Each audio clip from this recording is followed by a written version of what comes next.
حضرت آدم علیہ السلام اللہ سے کس طرح سے مانگ رہے ہیں؟ انبیاء علیہ السلام کی دعاؤں میں ایک بات آپ کو نظر آئے گی کہ ہر نبی ہمیشہ اللہ کے سامنے اپنی کمزوری اور اپنی بے بسی کا اظہار کرتا ہے. طاقت ہونے کے باوجود بھی، قوت ہونے کے باوجود بھی اللہ کے سامنے اپنی بے بسی کا اظہار کرتا ہے. یہ عجز، یہ انکساری، یہ تواضع، اللہ کے سامنے بے بسی کا اظہار کرنا، یہ اللہ کو بہت پسند ہے. یہ اللہ کو بہت پسند ہے. حضرت آدم علیہ السلام کہہ رہے ہیں ربنا ظلمنا انفسنا وان لم تغفر لنا وترحمنا لنكونن من الخاسرین.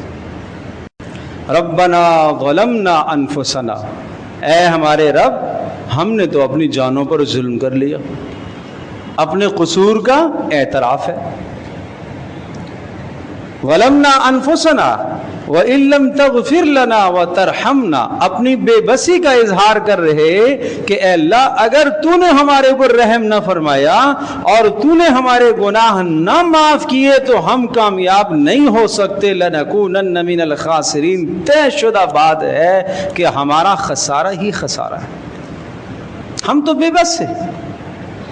اگر آپ نے رحم نہ فرمایا، کرم نہ کیا، اپنی کرم نوازی کو ہمارے اوپر نازل نہ فرمایا اور آپ نے ہماری بخشش اور مغفرت کا فیصلہ نہ فرمایا تو ہمارا تو خسارہ ہی خسارہ ہے، ہمارا تو نقصان ہی نقصان ہے.